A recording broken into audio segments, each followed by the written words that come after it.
আসসালামু আলাইকুম, সবাইকে ওয়েলকাম করছি আমার ইউটিউব চ্যানেলে।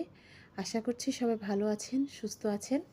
তো আজকে শেয়ার করছি আমার দুপুরের রান্নার একটি রেসিপি। আজকে রান্না করেছিলাম রুই মাছ দিয়ে সিম আলু টমেটোর একটি মাখা মাখা ঝোল। তো বছরের প্রথম সিম আলু টমেটো দিয়ে রান্না করলাম আজকে। আপনাদের সাথে সেটাই শেয়ার করছি। তো আমি চুলায় বসিয়ে দিয়েছিলাম একটি কড়াই, এটাতে মাছ ফ্রাই করে রেখেছিলাম দেখে একটু তেল লেগে আছে।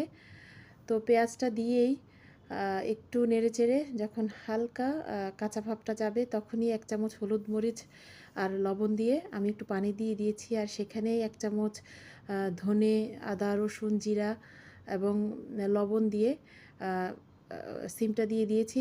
একটু কষিয়ে নিয়ে প্রায় 5-6 মিনিট কষিয়ে নিয়ে আস্তে আস্তে আছে অল্প আছে, তারপর টমেটো দিয়ে দিলাম।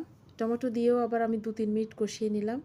এরপর ঝোলের পানি দিয়ে দিলাম। ঝোলটা দিয়ে একটু নেড়েচেড়ে আমি একটা বলক আসার অপেক্ষায় ছিলাম।